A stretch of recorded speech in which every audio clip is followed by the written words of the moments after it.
مدام سناء، ممكن تحكي للدكتور حمدي اللي انتوا كنتوا بتقولوه دلوقتي في المحضر؟ يعني انا مش عايزه اللي في بطني ده يتولد من غير اب. هو ابوه هرب وسابكوا؟ لا لا لا، ده راجل زي الفل ما يعملش كده. وانا بس عايزه اعرف مين ابوه. اكيد جوزك. هو ايه اللي اكيد جوزك يا دكتور؟ اما انا جاي افرجك على المكتب، ما هو اكيد في مشكله. حضرتك انا غلط. يعني انت متجوزة بس والله العظيم ساعة شيطان.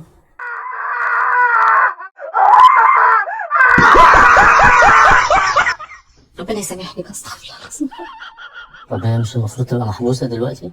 ما هو ده في حاله ان جوزها قرر انه يرفع قضيه، بس هو ما رفعش. رفع حاجة تانية. طيب بغض النظر، دكتور حمدي احنا محتاجين نعمل تحليل دي ان ايه عشان نعرف اللي في بطنها ده يبقى ابن مين. طيب مفهوم طبعا. طيب انا هستأذنك بس هناخد اسم المشتبه فيه، يعني بحيث ان احنا نكسب وقت ونقدر نشتغل عليه لحد ما تبعت لنا محضر القضيه. طلبة محمد السيد. طلبة محمد. نعيم محمد رجاء. ده غيره؟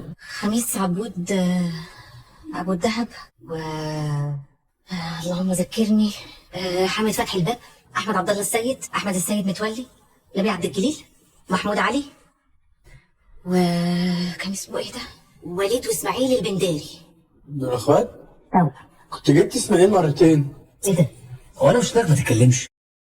لا لا انا ما اسمحلكش. لا لا من فضلك. في يا استاذ؟ الصعايده.